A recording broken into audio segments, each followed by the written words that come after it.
ringraziamento al Comune di Conegliano, al sindaco per la sua presenza. Purtroppo il vicepresidente della provincia, Floriano Zambon, non è ancora qui, ma verrà durante i lavori. Quindi devo ringraziare anche Ezio Carelli, presidente del promotore della banca Conegliano, banca di credito cooperativo, e un presidente del comitato promotore, e devo ringraziare anche Luigi Mere, presidente dell'Istituto Musicale Benvenuti, che ci ha dato anche l'opportunità di avere oggi qui due maestri che introducono questi lavori con un brano, con due brani, che poi sentiremo da loro stessi quali sono quelli che dovranno seguire, e sono praticamente i maestri Luisa Barbon al violino e Gione Gusberti al violoncino. Ecco, quindi iniziamo con loro.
si presentasse da sola. Invece quello che vi presento, quello che suoneremo adesso, è un omaggio a un compositore veneto che pochissimi conoscono, ma che in Germania era tra i più apprezzati, Giovanni Battista Platti, un padovano che si è poi trasferito a Würzburg e lì ha passato praticamente tutta la sua vita. È stato per certi versi un pioniere, e di questo pioniere vi facciamo sentire una raccolta tutto sommato abbastanza inedita, perché ormai sono 60 anni che non viene più tirata fuori dagli scaffali impolverati delle biblioteche, ed è la ricercata terza per violino e violoncello originale, non è stata una trascrizione.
rischio oggettivo e percezione soggettiva.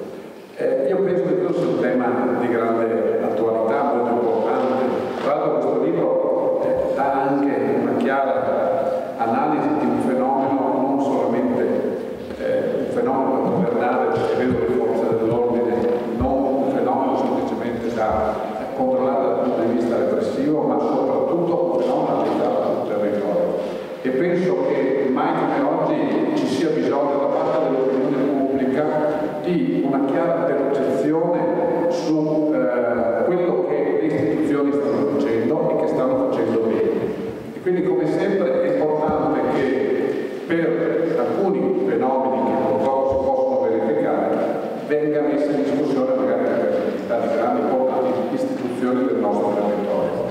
E lo dobbiamo fare perché la popolazione, la gente ha bisogno di fiducia nelle istituzioni, ha bisogno di sapere che le istituzioni stanno lavorando bene e questo lo stiamo facendo. Però l'autore entra nel merito tra il rischio oggettivo e la percezione soggettiva.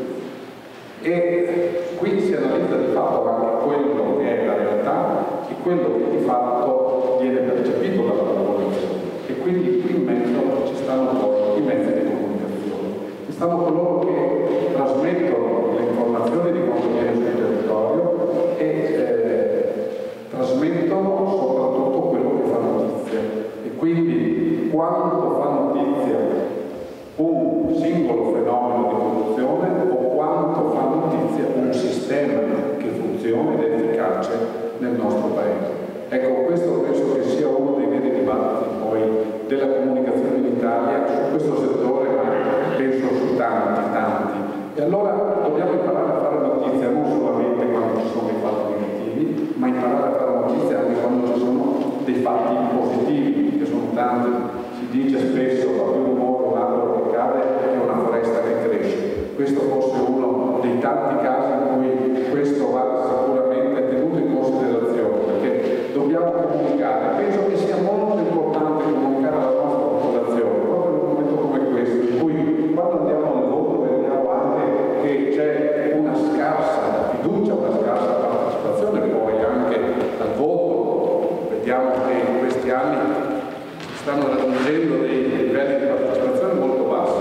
Penso che su questo si debba lavorare per far sì che ci sia sempre più fiducia nelle istituzioni, facendolo anche tramite una comunicazione corretta, perché alla fine in Italia siamo bravi a farci del male da soli qualche volta e non siamo però sufficientemente bravi a valorizzare quelle grandi professionalità che abbiamo all'interno delle istituzioni, che stanno lavorando bene. Il professor Bortoletti, tra l'altro, fa parte dello staff del ministro Brunetta, quindi sicuramente avrà l'occasione anche di darci qualche flash di quanto il ministro e il suo staff stanno innovando all'interno delle istituzioni, ma soprattutto all'interno della pubblica amministrazione. Cosa importante, per l'Italia abbiamo festeggiato da poco i 150, stiamo festeggiando ancora i 150 anni dell'unità d'Italia e uno dei temi principali è proprio quello, avere una nazione al passo con i tempi in uno scenario europeo, se non mondiale, e abbiamo bisogno di istituzioni forti, credibili, in grado anche di innovarsi con una velocità corretta per poter essere competitivi sul mercato internazionale. Io ringrazio e concludo il mio intervento il professor Bortoletti per essere venuto a Magnano a presentare questo libro. È un'occasione per noi, per tutti, per conoscerlo meglio, ma soprattutto per capire anche come sta lavorando anche la pubblica amministrazione su queste tematiche molto importanti. Grazie per questa.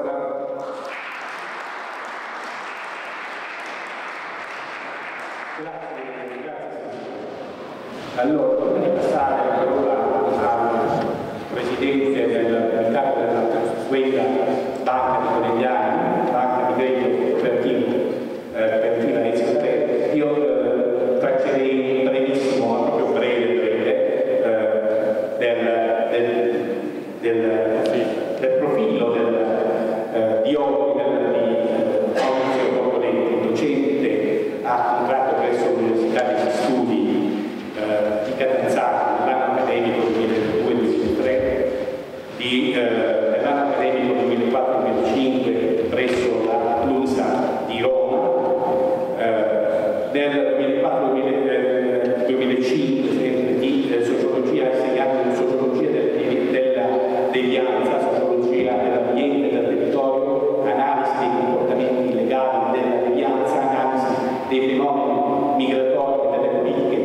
inclusione, pubblicando diversi volumi ed articoli.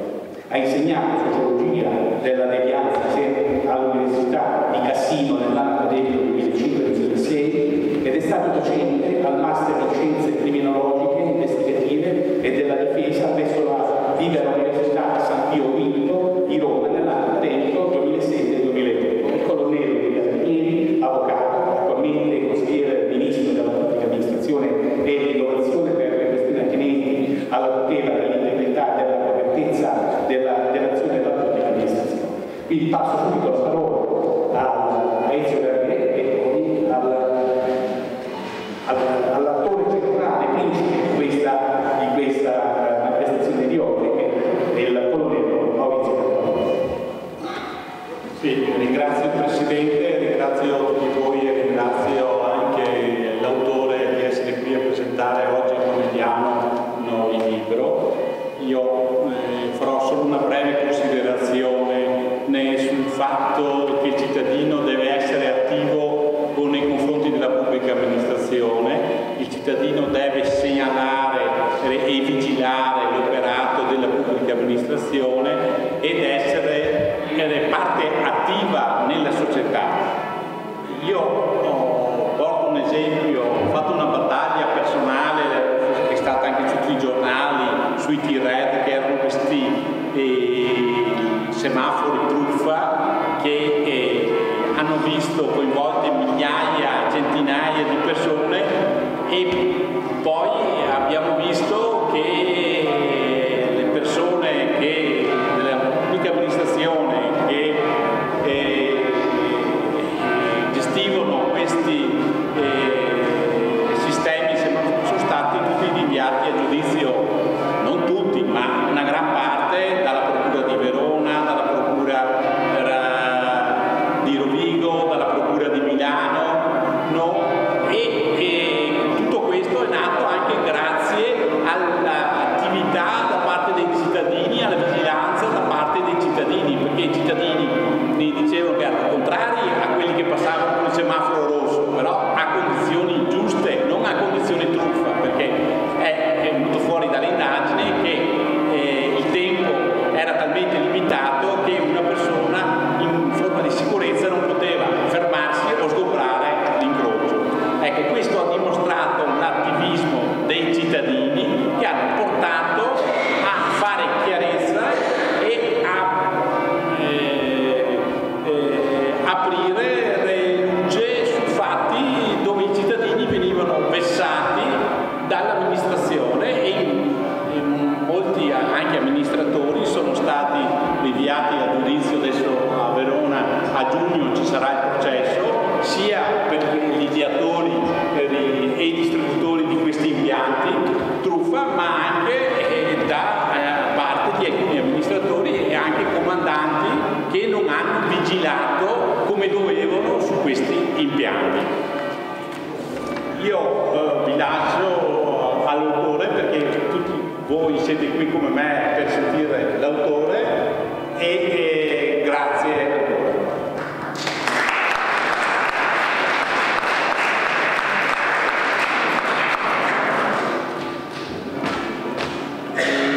Buonasera, grazie di essere qui. Io approfitto del libro, è sempre uno spunto per raccontare, come diceva, un argomento sul quale altrimenti spesso le informazioni sono limitate poi a quello che appare sui giornali, sui quotidiani.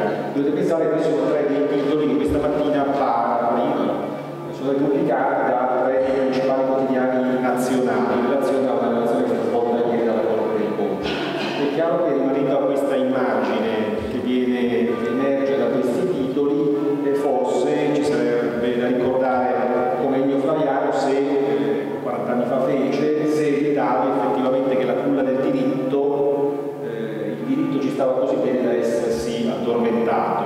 Ecco, guardando l'immagine che spesso emerge dai quotidiani, la preoccupazione è certamente notevole. Però se guardiamo un altro quotidiano sempre di oggi, stiamo parlando sempre della stessa notizia, riusciamo già a capire come spesso si crei un divario netto tra quello che è rappresentato e come viene rappresentato, poi effettivamente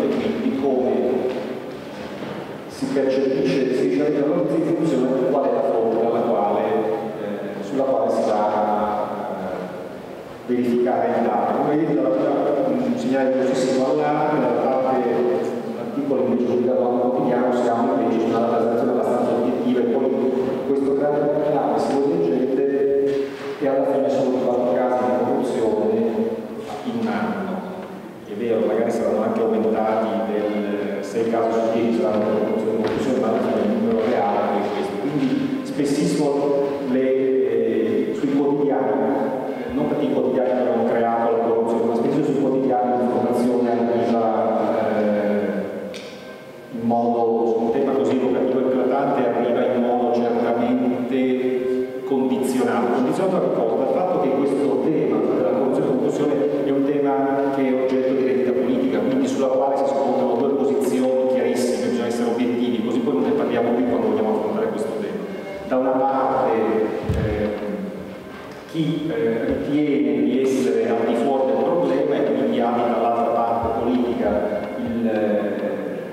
di essere invece connivente o di essere vicina a tematiche di questo tipo, e dall'altra parte invece abbiamo una posizione di chi ovviamente senza se senza ma, in tutte le democrazie, non può ovviamente accettare episodi di questo tipo. In questo continuo dialetto, in questo continuo dibattito tra le due parti, poi alla fine resta il dibattito sul circuito mediatico convegnistico, resta il dibattito sui giornali, e alla fine la sostanza spesso sfugge. Ed è un po' lo schema sul quale ho cercato di giocare questo volume, giocando appunto tra il rischio oggettivo, cioè il dato reale sulla corruzione, per quello che possiamo conoscere ovviamente, dall'altra parte quello che invece è la percezione che i cittadini hanno, tanto che, dice uno storico inglese che insegna a Firenze filosofismo, l'Italia sembra sempre lì per staccarsi dal resto dell'Europa e cascare a sprofondare nel Mediterraneo.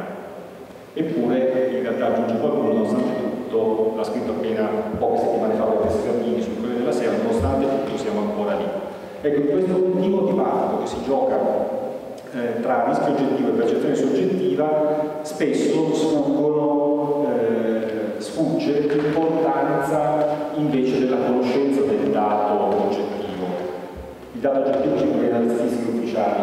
È un tema, ho preso una frase qualsiasi in un dibattito parlamentare, uno vale l'altro, ma è un tema sul quale, proprio perché l'oggetto di vendita politica di scontro politico, alla fine si dimentica quanto è importante il dato reale, perché una rappresentazione del paese, quale quella che spesso emerge dai quotidiani, provoca danni incalcolabili dal punto di vista dell'immagine, della reputazione internazionale, ed è un costo notevole per il paese, al di là della situazione oggettiva. Cioè, dobbiamo staccarci dal problema reale che adesso andiamo a investigare e dobbiamo pensare a come la percezione e la rappresentazione immediata del fenomeno all'interno di questo dibattito politico porti a conseguenze gravissime sull'immagine del paese e quindi a danni incalcolabili dal punto di vista del PIL, della credibilità delle nostre aziende, della credibilità del sistema paese. Sono tre, ve li racconto subito. In questa grande confusione che poi regna sul tema sono tre principalmente, le verità nascoste, possiamo chiamarle false verità o vere bugie, che sono circolate per tutto l'anno scorso. Dovete pensare che una di queste notizie è finita l'anno scorso per 172 volte nei suoi quotidiani. Penso che tutti voi ne avete sentito parlare, ve la racconto, è quella dei 60 miliardi di euro quale costo della corruzione all'anno in Italia. I famosi 1.000 euro pro capite, ogni tanto salta fuori qualcuno che la tira fuori. L'anno scorso è accaduto per 172 volte. Quindi immaginatevi che pressione mediatica ci può essere stata su chi ha letto questi articoli. In realtà questo dato nasce banalmente applicando una percentuale che non la c'entra con l'Italia ma è un dato mondiale al PIL italiano, e quindi hanno assimilato il 3% che è il costo stimato della corruzione del mondo, che vale circa $1 trilione, hanno applicato questo 3% al PIL italiano e vengono fuori 60 miliardi di euro. È come se in tutto il mondo tutti mangiassimo il famoso mezzo pollo, racconto io. In Italia la media è di mangiare tutti mezzo pollo. C'è qualcuno che mangia un pollo intero, c'è qualcuno che ne mangia proprio. Questa persona che ha applicato il 3%, questa percentuale che vale a livello mondiale, non ha fatto altro che prendere il 3% ed applicarla a livello italiano. E di questi 60 miliardi, questi 1.000 euro pro capite, sono tornati sui quotidiani decine e decine di volte per tutto l'anno scorso. La seconda cosa, e così la togliamo subito da parte, volevo presentare perché spesso si resta colpiti, c'è una doppia posizione di fronte a dati di questo tipo. Da una parte c'è l'incredulità, da parte di chi giustamente dice ma allora che cosa ci hanno raccontato, dall'altra parte invece c'è comunque chi resta sulle proprie posizioni e dice sì, ma comunque il problema c'è comunque. Allora andiamo a vedere il problema, e questi sono alcuni dati. Io ho messo il 2010, ma sono i dati pubblici sulla situazione italiana. Come vedete il dato italiano sui delitti registrati è abbastanza stabile, stiamo parlando di reati contro la pubblica amministrazione, sono circa 3.500 reati all'anno. Dovete pensare che sono 3 milioni e mezzo di dipendenti pubblici, stiamo parlando di un reato ogni 10-12 mila dipendenti pubblici, quindi un dato assolutamente più basso delle medie di qualsiasi altro paese. E come vedete però, al di là di quello che si è detto per tutto l'anno scorso, questa è la seconda falsa verità che è circolata sull'aumento della corruzione, in realtà il dato è assolutamente stazionario il dato complessivo, è assolutamente stazionario anche il dato guardando solamente corruzione e concussione. Come vedete stiamo parlando di circa 150 delitti all'anno. Questo è il secondo aspetto, per dire come spesso una rappresentazione diversa del fenomeno può convincerci di cose che non hanno alcun riscontro nella realtà. L'anno scorso addirittura è circolata la notizia di un aumento delle denunce per corruzione e concussione del 228%, se qualcuno se lo ricorda, hanno messo titoli dei giornali, questo era il dato. La terza, bellissima, che circola sull'Italia, è quella che l'Italia è diventata, secondo un indice di percezione della corruzione rilasciato dalla peggio del Burundi, esce una graduatoria internazionale che ogni anno viene pubblicata. Anche questa notizia l'anno scorso è circolata sui giornali più di 200 volte.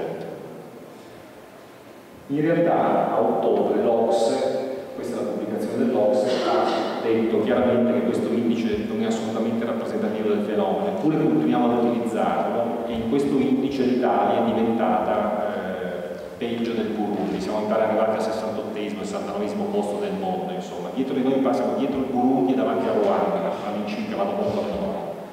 Eppure tutti parlano dell'11, ma nessuno ha parlato di questa pubblicazione dell'Ocse che è uscita a ottobre dell'anno scorso, dove chiaramente l'indice viene fatto a pezzettini, perché è un indice assolutamente inconsistente. Sapete qual è il problema? Il problema reale in Italia è questo qui. Questi sono slide, un lavoro che arriva dall'Osservatorio di Pavia, dell'Università di Pavia, che monitora le pubblicazioni sui media italiani annualmente, un osservatorio dipendente che riesce a monitorare e a lavorare su queste informazioni. Se voi guardate l'Italia, che è quella comune, vedete in pratica che sulle televisioni pubbliche e private da questa parte e sul telegiornale prime time da quest'altra parte abbiamo un numero di notizie sulla criminalità che è 4, 5, 6, 7, 8 volte superiore rispetto a tutti gli altri. E quindi di fatto non esiste alcuna correlazione tra l'andamento del fenomeno e il numero di notizie sulla criminalità.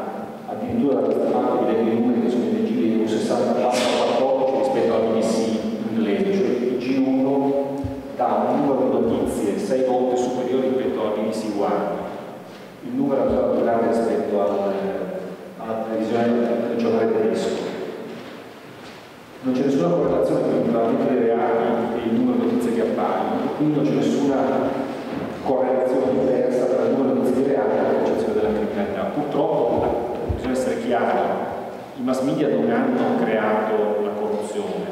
Per i mass media ragionano, come diceva prima il sindaco, sullo slogan bad news are good news, cattive notizie sono buone notizie, e quindi è chiaro sfugge tutto il resto. Sapete qual è l'esito finale di tutto questo? Questa indagine della Gallup, di cui il pubblico risultato, che ha fatto 2 domande allo stesso campione a tutti i cittadini dell'Europa 27. Da questa parte avete il risultato della domanda, la risposta alla domanda qual è la percezione dell'esistenza della corruzione e di altri illeciti nella vostra pubblica amministrazione nazionale, fatta in 27 paesi. Dall'altra parte avete la risposta alla domanda di lo stesso campione chi ha ricevuto una richiesta di tangente negli ultimi 12 mesi. L'Italia è il quinto paese peggiore come percezione della corruzione, vi ho messo la freccia in questo quinto. Invece è il quinto paese migliore per mancanza assoluta un'intensa di tangenti nella risposta del campione. Quindi abbiamo praticamente paradossalmente un divario enorme, che è quello su cui si gioca tutto il libro, tra la percezione del fenomeno da questa parte e poi il dato oggettivo del fenomeno. Con un'ulteriore problematica, poi pian piano mi accingo a chiudere, che in realtà in Italia abbiamo un sistema repressivo assolutamente immediato e efficiente in tutto il mondo. Non lo diciamo noi, ovviamente, lo dice il direttore dell'OLAF, lo ha detto la Comunità Europea. Io ho messo in blu i passaggi, ma comunque leggendo solamente cosa diceva il direttore dell'OLAF, strumenti di indagine utilizzati dalle più avanzate al mondo, raramente utilizzati dalla maggior parte degli altri paesi per tanti illeciti, spesso invidiati dai colleghi di altri paesi. Quindi abbiamo un apparato repressivo purtroppo che paradossalmente, riuscendo a intercettare molti atti criminali, molte notizie, molti fatti reato, automaticamente riempie i giornali di questo fatto reato. Solitamente la popolazione è sempre quando non si riesce a intercettare nulla. In Italia purtroppo, bene così, abbiamo un sistema repressivo che funziona talmente bene che alla fine porta in evidenza moltissime condotte di questo tipo, e quindi condotte di questo tipo che contribuiscono ad aumentare la nostra preoccupazione. Pensate solo a questo, chiudete un attimo gli occhi e pensate a questo: quando le forze di polizia arrestano un ladro o un rapinatore, tutti noi ci sentiamo rassicurati, è naturale, no? Bravi, tutti a dire bravi, bravissimi, gente, manifestazioni fuori dalle questure alle volte.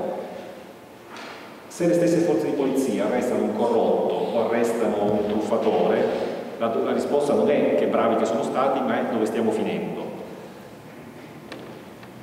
E sono sempre le stesse forze di polizia e sempre la stessa attività, però da una parte ci sentiamo rassicurati. Paradossalmente essere troppo bravi alla fine porta a far sì che noi paradossalmente si alimenti la sfiducia nella popolazione. Questi sono vi dicevo i 3 temi sui quali si gioca, i temi emblematici, quelli che sono stati al centro dell'ultimo anno, del 2010, su cui si gioca e si snoda poi il volume. Come sempre è facile ritornare a David Fayal, che ho citato prima, e ricordare come già 50 anni fa in realtà lui ricordasse che l'Italia è un paese di santi, navigatori, eroi. Lui aggiungeva già allora nipoti e cognati, perché questa era la situazione già allora, quindi non è cambiato granché da allora, probabilmente qualcuno potrebbe dire. In realtà, come diceva il sindaco, il problema non è ovviamente solo un problema di repressione penale, quindi non è solo un problema di forze di polizia, ma è anche un problema spessissimo dove regna una grandissima confusione, dove più che episodi di corruzione vere e propria ci sono episodi di cattiva amministrazione, quella che Cassese chiamava maladministration, la cattiva amministrazione, e nella gran confusione questo finisce comunque per essere scaricato e pagato dalla pubblica amministrazione, che spesso veniva percepita come inefficiente. In realtà però tutta l'azione svolta appunto negli ultimi 2 anni dal governo, dal ministro Floretta, vanno in questa direzione, cioè non solo l'attività repressiva continuando a aumentare bene e l'effetto repressivo verso queste condotte illecite, ma anche diverse misure preventive nuove. La riforma della pubblica amministrazione che è tuttora in atto è la fotografia migliore di come si sta cercando di riuscire a reintrodurre i criteri di meritocrazia, quella meritocrazia che è il principale antidoto al diritto di cooptazione, al scelgo chi voglio io, al scelgo chi mi pare. È un po' quella meritocrazia che è un po' come è una sorella gemella della Sora Camilla. La Sora Camilla però tutti la vogliono e nessuno se la piglia.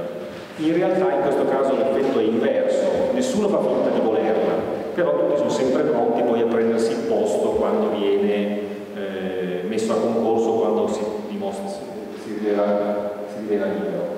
E quindi meritocrazia, efficienza, integrità e responsabilità dei dirigenti. Ma sulla meritocrazia vi racconto l'ultima, vado quindi a chiudere, perché è paradossale del come le notizie non riescano ad arrivare poi spessissimo su quello che si fa.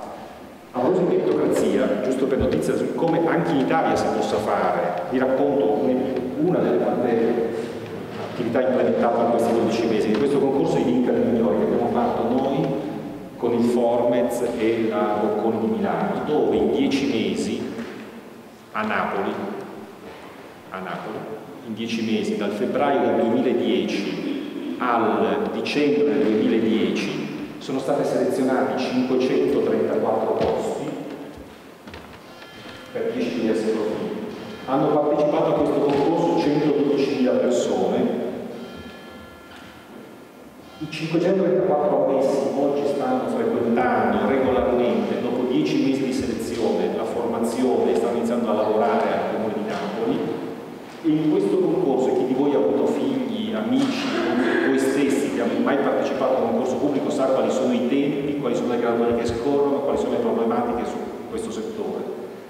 Sapete che in 10 mesi siamo riusciti a fare questo senza un ricorso. Eppure, questa idea si chiama Vinca migliore, eppure penso che nessuno qui dentro sappia di un risultato di questo tipo, che oggi sta per essere esportato a Roma, sta per essere esportato a Milano e sta diventando una bella idea da copiare in tutto il mondo. Questo è l'esempio chiaro di come, volendo fare le cose, si possono fare le cose in modo trasparente. C'è qualcuno che ha fatto una battuta al ministro, gli ha detto sì, la trasparenza è come il sole, dice qualcuno, è un ottimo disinfettante. Questa è stata la battuta fatta al ministro, è un ottimo disinfettante, e lui ha detto sì, però poi alla fine come il sole è un ottimo disinfettante, troppo sole fa venire il cancro alla pelle. In questo caso invece il cancro alla pelle non è venuto, perché vi dicevo che l'intera trasparenza di tutto il processo non ha fatto venire nessun cancro alla pelle, non ha fatto venire nessun ricorso, non ha fatto venire nessun ricorso, e oggi questi stanno tranquillamente lavorando. Questo è il migliore esempio del come la trasparenza riesca, e questa riforma al centro, la trasparenza riesca a garantire la meritocrazia, che è uno degli elementi di competizione che ci assicura una pubblicazione di qualità.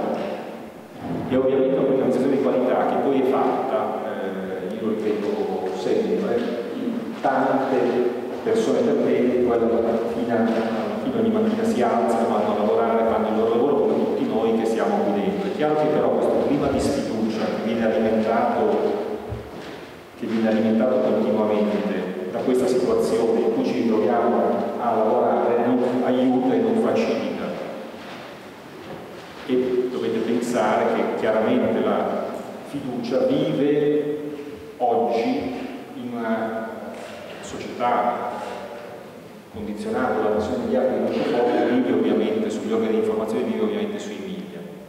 Io vi ringrazio per l'attenzione, spero avervi aiutato a dato qualche spunto tra quelli, tra i diversi spunti che ho trovato in questo libro, e uso ogni occasione, quando andiamo in giro ogni occasione per raccontare forse un'immagine diversa, non tanto rispetto a una situazione reale che è difficile da conoscere. Voi sapete che la corruzione è un reato di fatto nascosto, è difficile da scoprire, è un reato dove che emerge difficilmente, dove non c'è una vittima, dove è difficile che arrivi qualcuno a denunciarlo come un furto, quindi un reato di difficile rilevazione, ovviamente, un reato senza vittima viene chiamato tecnicamente. Però avere uno spaccato preciso della situazione, perché spessissimo si equivoca anche sui numeri che abbiamo visto prima, consente secondo me di guardare con rinnovata fiducia una situazione che spesso viene rappresentata in modo completamente diverso rispetto al dato reale. Io vi ringrazio, resto a disposizione perché preferisco far così, di qualche domanda che magari ci porta ad affrontare altri temi, e vi ringrazio per questa attenzione. Grazie.